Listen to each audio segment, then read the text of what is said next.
Hello, we are here today with Hang Black, and she is a Wall Street Journal best-selling author of Embracing Your Edge, as well as an executive and vice president of enablement. And I had the opportunity to meet Hang really when she wrote her book because she was such a great speaker and an advocate for women and leaders and really leaning into the edge. And the edge is courage. And so I'm excited to talk to her today about this really exciting topic, but it's also a really heartfelt topic. And she's going to be pretty vulnerable with us today. So welcome, Hang. Hi, thanks so much for having me, Marva. Great. So I've given my 2 cents on your background, and it's such a deep experience. Your background story of where you came from, your parents, your children, your career. There's so much to cover. If you could put it in a 5-minute nutshell, your highlights, we'd love to hear that from you. Absolutely. As you mentioned, I am a Wall Street Journal bestselling author, but I'm also an unapologetically ambitious woman in high tech. That being said, my goal is for everyone in times of crisis to be able to take agency of their adversity. So there are definitely things you can do. Let's face it, during COVID, it was tough. And after COVID, the economic downturn has really been challenging for a lot of us. So the bumper sticker of my professional background is a decade of engineering, a decade of marketing, and a decade of sales. But more importantly, the person before the professional, I'm a very proud Vietnamese immigrant. I grew up in the Deep South. Saigon fell April 30th, 1975. My family escaped one day before on April 29th. Oh. On the roads, what that looks like were 8 children, 2 parents, and 2 soldiers who were the subordinates of my father in the South Vietnamese army, driving around in a car the size of a VW bus. And can you imagine? That was 10 people. I'll Plus give you 2. chills That's listening to 12. this. I mean, I can't, I can't imagine, and I even, you have some pictures in your book, but when you're telling the story, then I'm like, yeah, you feel it in your bones and you can imagine it. Yes. And on the waters, what that meant was if you were lucky enough to get your family onto a boat, a smaller boat that would get out into the middle of the ocean, the goal is to wait for the small boat to arrive next to an aircraft carrier that would take us the rest of the way. So what that meant is you'd wait for the small boat to catch a wave, to bridge the 2 to 3 story gap to a 2 to 3 meter gap, at which point there was a single thick docking line over the side of the carrier. And you'd have to grab on and climb up. So at that time, I was only 2 years old. So Wow. So your mother or one of we your did siblings not have baby carrying you? Bjorns back then. So, Wow. So you were um, so it, under someone's arm or on their shoulders? right. So, but Wow. remember, you're also fighting against waves in the ocean. So there was a very large man who turned to my mother and said, "Give me the baby, I'll throw her." And That my is mom blind said, trust. "Yeah, Wow. no, thanks. We're out. We're going to abort." But she looks up and her 13-year-old daughter had already climbed up. So at that point, it's which daughter do I leave behind?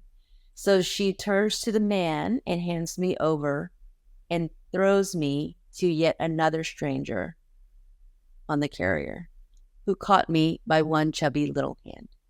Oh,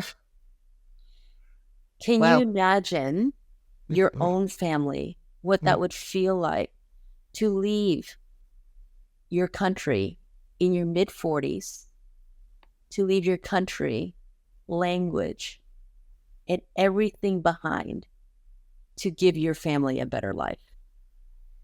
I cannot imagine. And also, every sentence you used. You use metaphors that we use in business all the time, and especially in sales, about riding the waves and blind trust and the journey. And you've lived that experience. It's just incredible.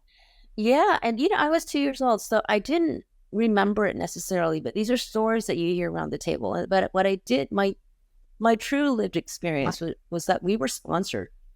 The 10 of us were sponsored by a family of 4 Lithuanian immigrants Oh, themselves. And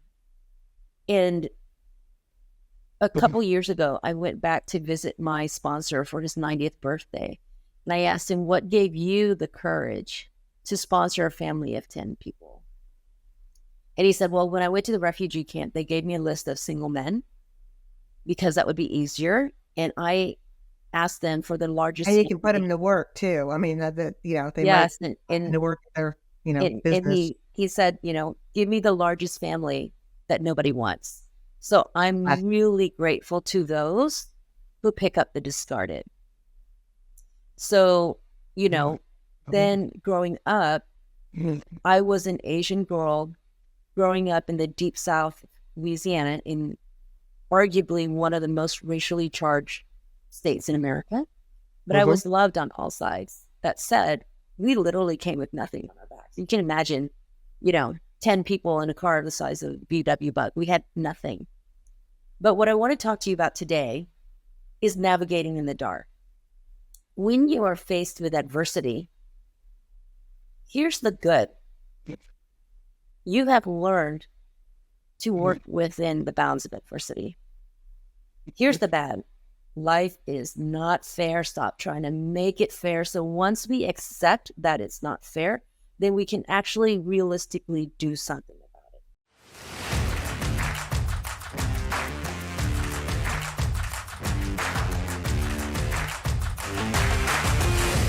I'd love to get into that word fair. So it's like, where do you even assess that fairness? Like, where does that fairness come from? What experience even defines what fair is? I would love you to even explain that to us. Fair is a level playing field.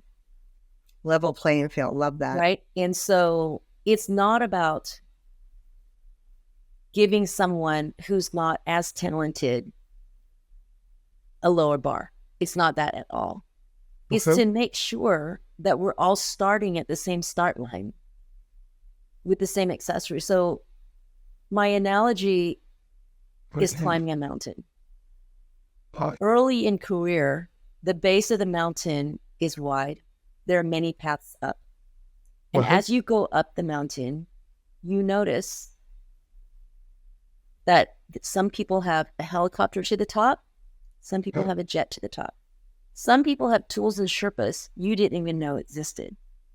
Right. About mid-career, tenacity will get you far. But about mid-career, when you start going up into the management rungs, the question is, why do I keep going around in circles? So you sit down, you shut up, you work harder. So having courage is understanding that what you really need is to find the secret person to show you the secret door to the secret tunnel and give you the secret code.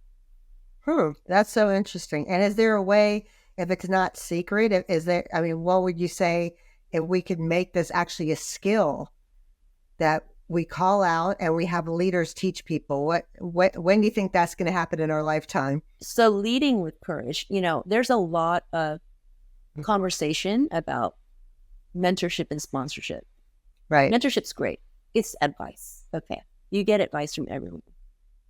I think of mentorship as helping you work through a problem. Okay.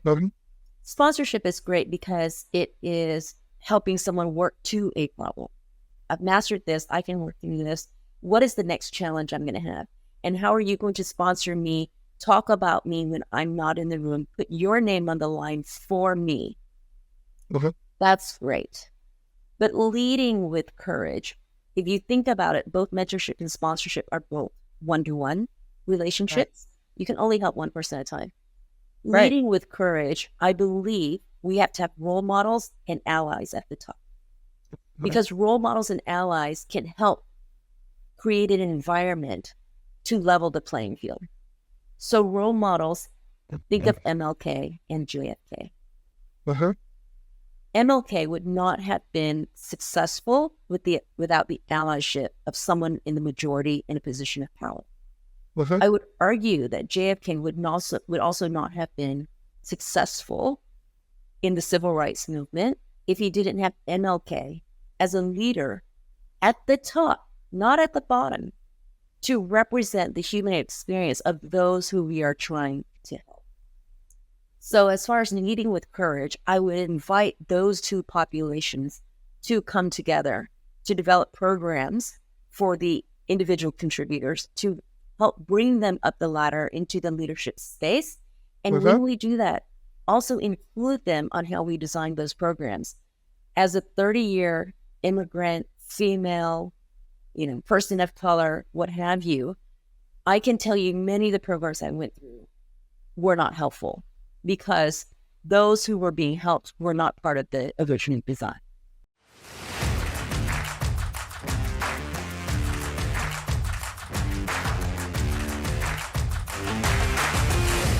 Can you expand more on that? So back to that fairness, and maybe in a sales organization, I know you've worked for a lot of SaaS sales companies. So what does that fairness look like?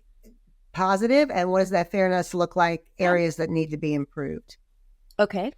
So let's talk about when meetings happen and when interesting conversations happen.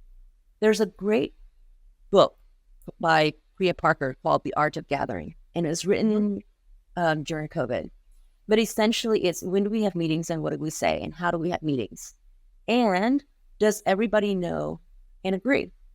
So for instance, typically executives, we will bring in our two or three top, confidants to work with us. We probably have an unspoken language of how we operate. Do we always show up 5 minutes late? Do we always show up 5 minutes early? Is it acceptable to be cameras off? Is it, do we do one-on-ones as walk and talks? Or do we always expect a presentation? Do we always expect pre-reads? Right. Just because we as leaders know what we want doesn't mean everybody else understands, especially if they come from a different cultural background. Right? Very helpful. So when that does not play well, for instance, let's say there are a group of executives, they're always 5 minutes early. So if you're not 5 minutes early, you're missing the meeting before the meeting when they're actually catching up and getting to know each other. Right? If you're always, some people start meetings 5 minutes late, and it cracks me up because if the norm is 5 after the hour, guess what late people do? They're going to show up 10 minutes after the hour. Right? It doesn't matter. But if we stay up front as a leader, these are my expectations. And if we even invite folks to agree or disagree, Gen Z and boomers have wildly different communication preferences. Let's get that on the table so that everyone's operating on the same playing field. Again, where are decisions being made? If we're always inviting people to sports games, especially to network during golf, you are excluding people who that's either not their natural talent or not their desire. Sure, can they flex to learn and be included? Absolutely they can. But is that really their responsibility? So when I think about those types of environments, it's not enough to say, I'm not being intentionally exclusive. Hey, I invite all these people to all these things. But if you haven't had the conversation about what matters to them and why it's important, then you're not being intentionally inclusive, which is actually more important.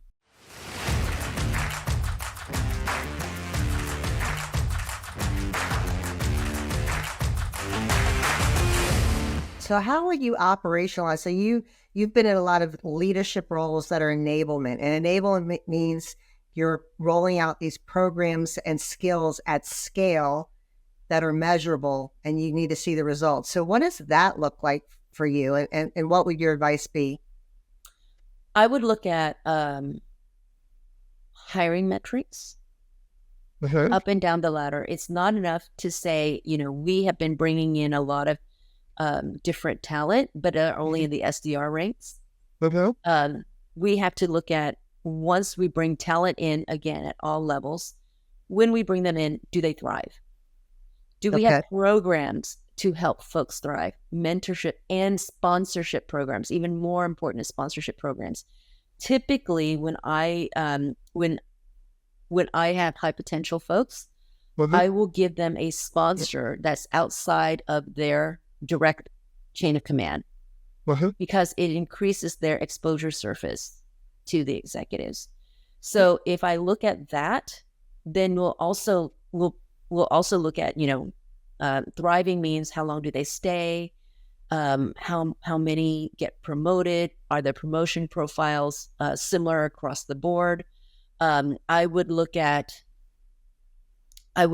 who they bring in, and then more importantly, and interestingly enough, the more engaged an organization, because everyone feels that they belong, the higher their retention. So the higher their attainment. So there is a correlation to attainment as well. There's a really interesting study by the company BetterUp that they commissioned, where there are predictive analytics behind engagement to stock price, which is fascinating. Yes, I've seen that. I was part of the We 1%, and it's all about companies. A lot of the tech companies are very focused on employee engagement.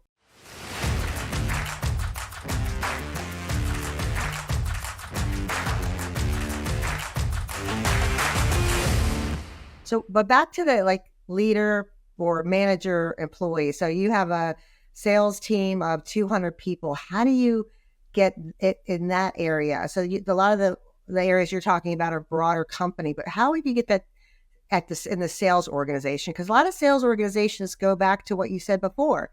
They're like, yeah, that sounds great. That's corporate. We're busy. We got to make our number. We'll just go to golf.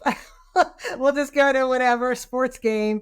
And some of these programs don't get prioritized. And you're back to the metrics you talked about. How do people get promoted? How do people attain their number? So how do you really get that coaching into that culture? What have you seen work in that area? I mean, I definitely think these techniques are down to the manager level. I mean, those discussions at the art of gathering, that is not, you can't do that at a corporate level. You know what I mean? It's definitely my span of control, my team of 8. How do we have that conversation about how we engage with each other? And again, it's super important in this multi-generational world. So as far as, gathering, but then and I mentioned the mentorship sponsorship piece as well. Do we make sure that they have a buddy? And it doesn't even have to be on the same team. It could be another team. And typically, as an enablement leader, your highest performers actually need less enablement. If you look at the skill will matrix, the folks at the top right corner, they don't want to learn more about the product. They actually find more enjoyment out of bringing others along, right? And so if you assign those folks the ability to be a mentor more so than a sponsor, that gives them a sense of purpose as well. So you retain your most senior folks as well. And again, if you map it back to attainment, run A/B tests, do some, have a couple teams where there are nobodies, and have a couple teams where you have your highest attaining folks, mentoring those who are especially different, be it, male, female, so that they can learn from each other. I do what's called reverse allyship, where we do matching. So there's, definitely bilateral learning. So I would do those types of things. I love that. So I really appreciate how you're connecting the skill will matrix, which is a 4-box that people use for performance evaluations. And then you're talking about really retention, motivation, passion, purpose.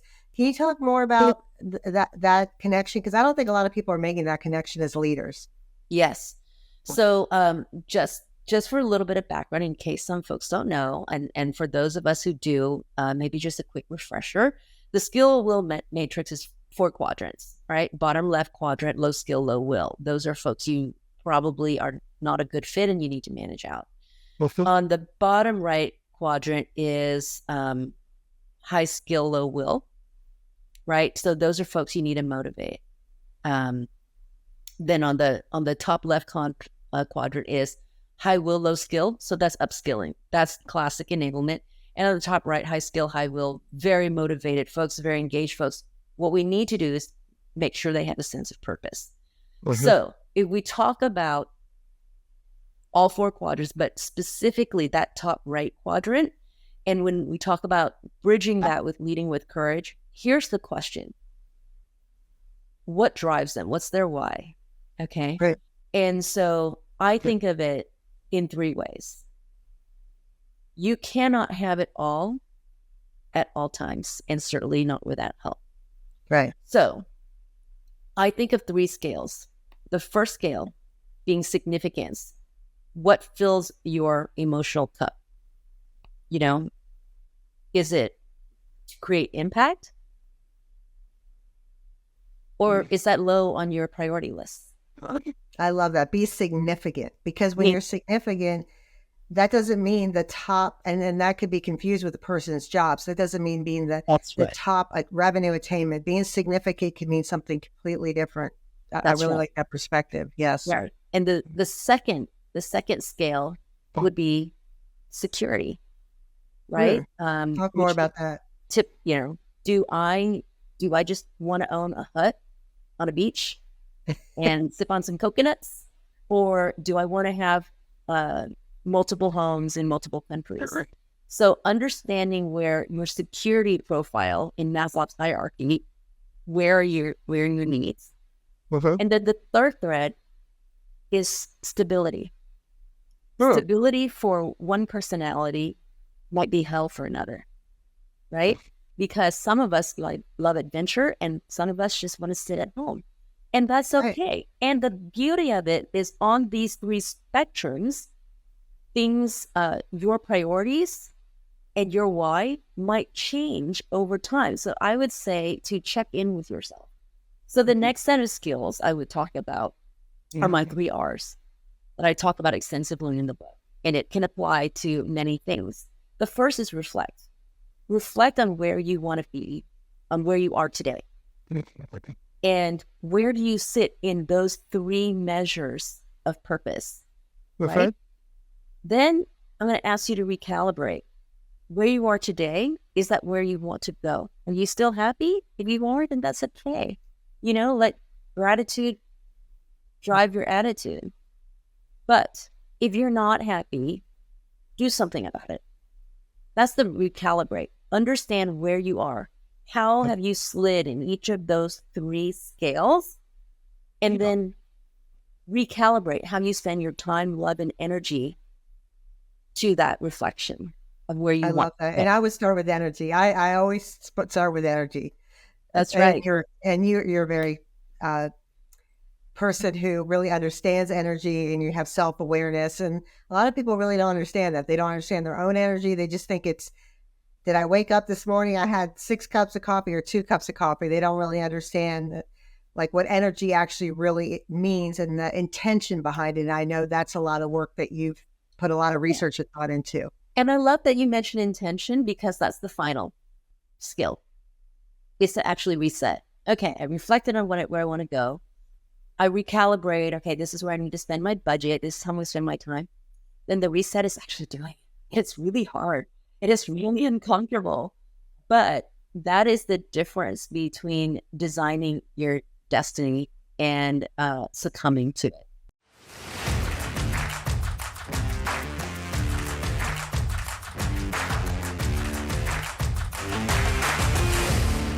So back to courage, and you had some ideas around resetting, recalibrating, and also especially to women, or, as you said, people from all different backgrounds.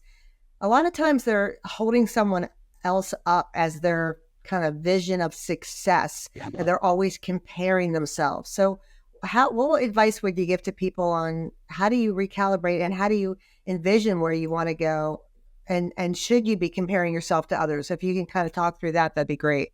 Yeah. So I go back to those three scales of happiness and purpose. There's a Vietnamese phrase that says, nhìn lên không bằng ai, nhìn xuống thì không ai bằng, which means if you look up, you will not measure up to anybody's success. I If love you that. look down, If you look up, you will never measure up to anyone. So is that right? you will not measure up to someone else's success. If You you look up. look down, then you feel better than everyone.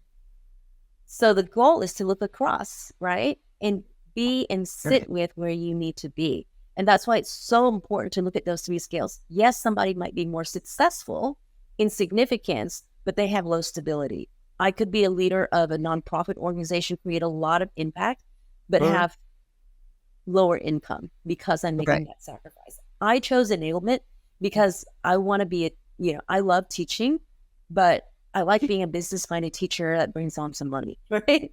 And we know that our teachers are not paid enough.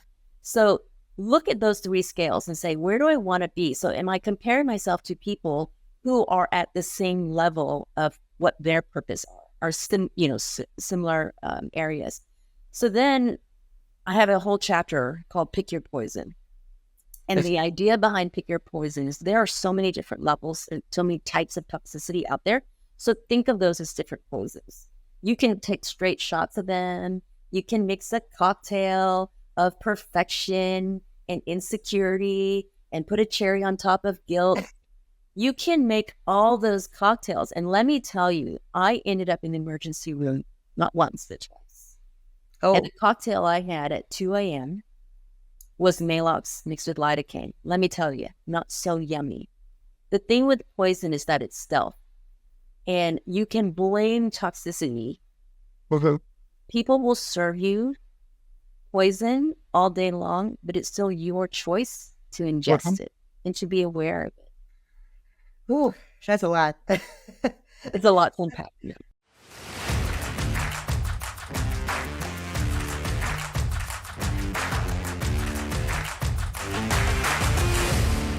So you are a mom and you're also a senior executive. And I know you have shared a lot of really good mom advice.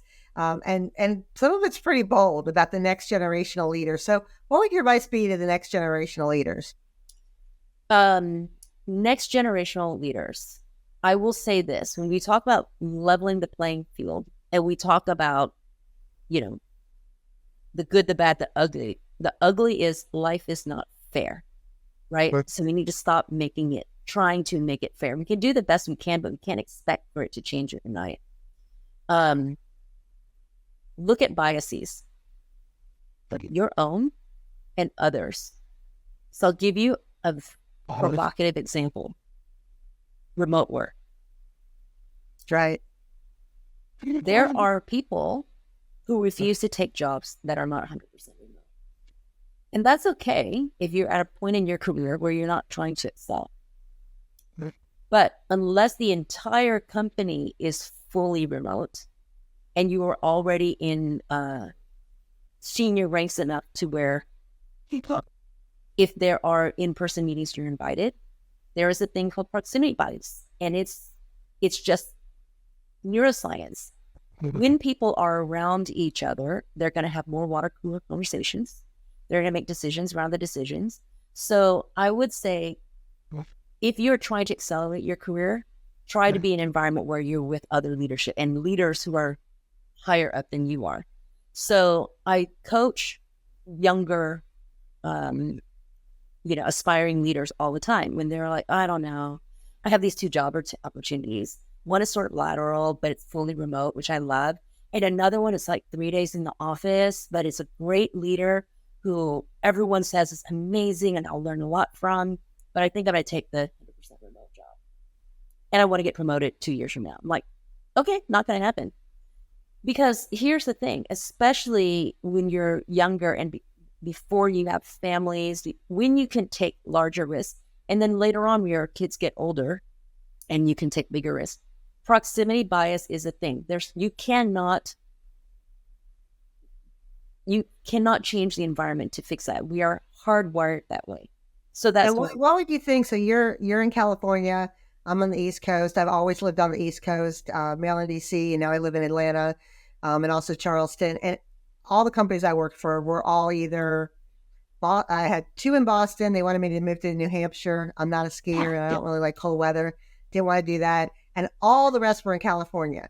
So that proximity bias was I was in an office, but I wasn't in headquarters, and that was a really big difference in my career. Really big absolutely, difference. absolutely. And for me personally, I moved from Texas to California specifically to be closer to headquarters, not just an Right. office, but to headquarters. Right. Because at that point, I was still younger in my career to where I would not, if there were in person meetings, I would not be invited unless I was already there. So there are trade offs. You have to remember those spectrums again. The safety, security, stability piece. I sacrifice stability and security. I paid out of my own pocket sometimes to move and to make those risks. So those are the decisions we have to make for ourselves. Yeah. And So then the other thing I like about you is, and I think we have this in common, we're out there in the community. So we're working with our vendor partners, our ecosystem partners, maybe our customers, and then, professional associations. And sometimes people don't see that as a way to meet leaders too, because if a leader, someone you really want to learn from, or that back to that mentor sponsor is going to be at one of those places, you need to be there. You need to find a reason to be there. And usually that reason is revenue or customer oriented. And not to say, oh, I'm going to help out or I'm going to learn something. No one's going to pay your way or even invite you to that. But if you can tie it to some customer engagement or something else they're going to do, that works all day long. And if people are intentional about that, that's way better experience than being next to someone in a queue that they see for 5 minutes at the snack bar. So I'd love to hear how you've been doing that, because you do it naturally, and that is a skill. yes, well, thank you for that. Again, I would really encourage folks to look at the art of gathering. It's when do you need to be where? When do you need to be in person and away? So And what let if me you're not invited? So a lot of people, even senior leaders, are like, "Well, I wasn't invited, so I guess I can't go." So what would your, back to your courageous leadership? What would your answer be to that? I think there's a time to push and a time to sit back for sure, right? If there is a purpose, and again, back to the art of gathering, if there's a legit purpose for you to be there, whether it's learning, so that you can bring it back to your team, bringing it back to the leadership, for sure. If you're just going there just to like have your body there to be seen, that's difficult, right? But you have to find a legit reason to be there and make a case for yourself and why, what the ROI is. And you can do it in terms of human capital. You can do it in terms of ACV, all of those things. Let me just go back to that one conversation real quickly about the remote work. So back in that particular example, what I mentioned to this younger woman was, don't think of it as I have to go into the office 3 days a week. Think of it as I get to only go in 3 days a week, because the norm was 5, and many companies are going back to 5 days. So again, letting gratitude guide your attitude can help to level the playing field and make those decisions for yourself. So it's 2024, and we're having this discussion. And I was thinking about it. So again, I'm from the Maryland, DC area. And when I worked at IBM, and this is already 15 years ago, we had a global team, and it was on purpose because we were serving global clients, and we needed to have people on the team be available 24/7 because their enterprises were 24/7. So we did have remote work, meaning when we came home, we had conference calls. Some of them started at 7 to 10. Some of them started at 4 in the morning, not every day, but many, many days. And then we also had to work on the weekends because that was the projects that we had. And so we were already doing that, but it wasn't called remote work. It was just called, I don't even know what it was called. Well, it's You just did it. Yeah. Yeah.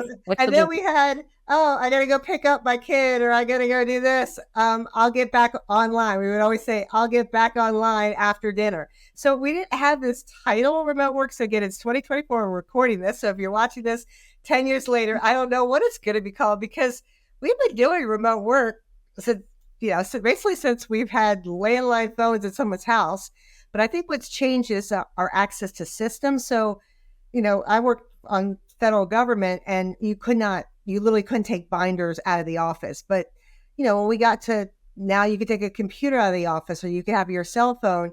That's, I think, when everything changed.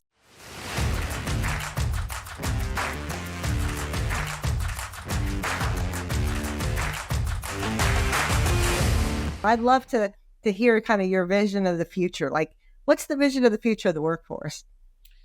Well, we are in a very special time, a very unique time where we have 4 different generations of professionals with wildly different communication preferences and wildly different digital savviness. So if you are aspiring to move up the ladder, I would say get digitally savvy, meet people where they are.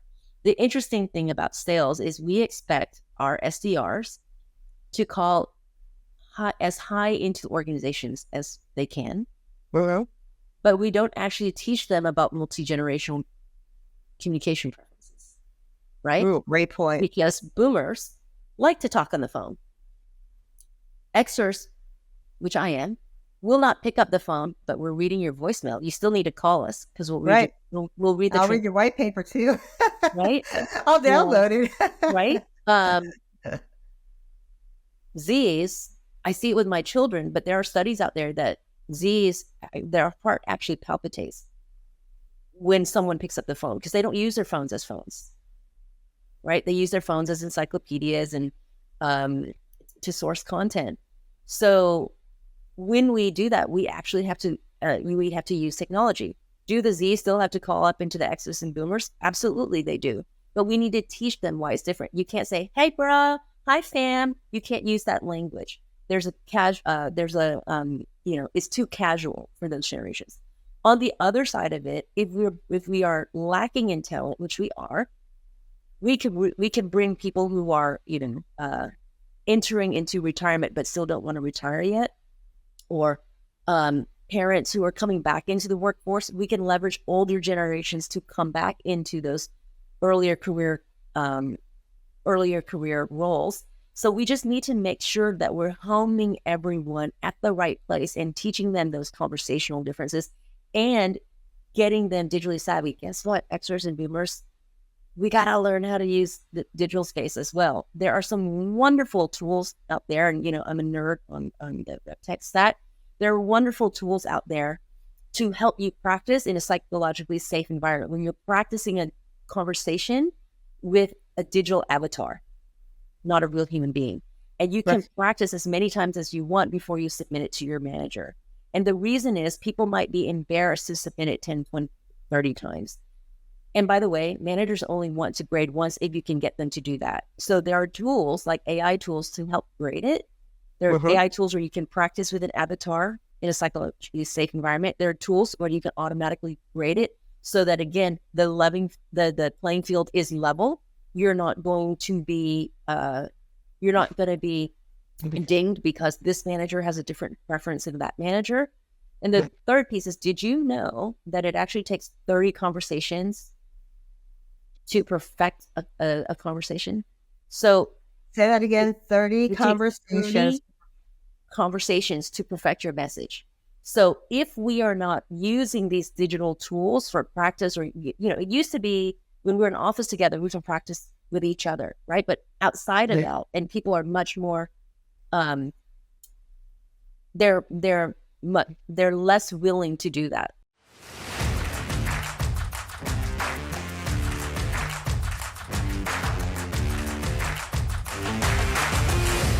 Pretend we were in the office and you said, "Hey team, let's go. We're going to pair up and practice."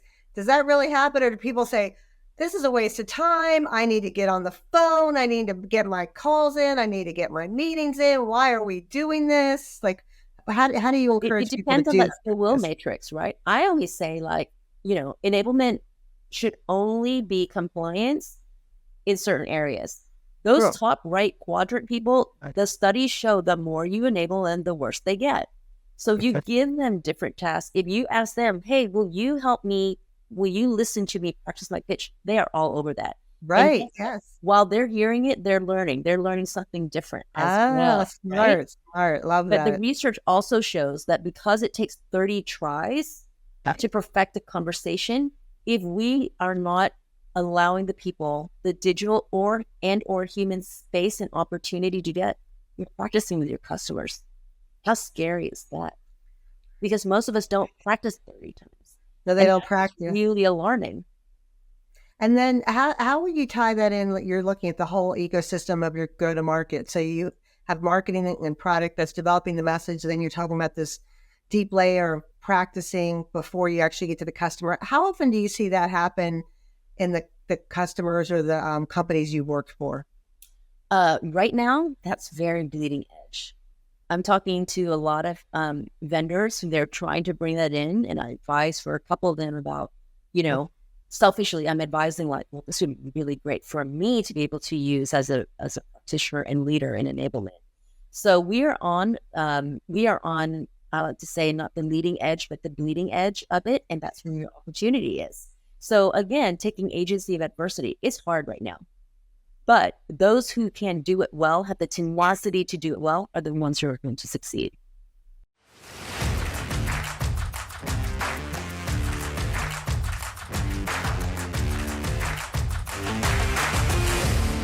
Let's leave our team with courage. So where would you land with that? What courage do you want to offer to people? What should they lead into right now we're in 2024 and we're going to be ending the year. So what courage do leaders need to take in the rest of 2024 to lean into 2025? So I will leave you with this acronym. That is a gift. It is the very end of my book. So the book is very worthwhile because every chapter has a personal story. Then the middle part has the neuroscience behind what happened. And the third part is how you activate it in every single chapter. But my gift to you at the very end of the book is this acronym, CLEAR. Clear. C for clarity. Clarity is really important to align to your values. Go and think back on those three scales of happiness and purpose. L for learn, not just from your education and experiences, but also unlearn from your experiments. E for edge, embrace that which is uniquely you because everybody else is taken. Don't aspire to be somebody else. Be the best you can be. A for agency. Take agency rather than whining, which will only get you to the bottom of your next glass of wine. What can you do about it? That's your reflect, recalibrate, reset. And R for responsibility. Once you get there, how do you help everyone else behind you to lead the organization with courage and bring folks along? I love that. Every mountain you have climbed is one someone else is aspiring to. So maybe you can give them a leg up. Well, it's been such a pleasure spending time with you today, Hang. I can't wait to see you soon in person. Thank you so much for your wisdom. Thank you so much for having me.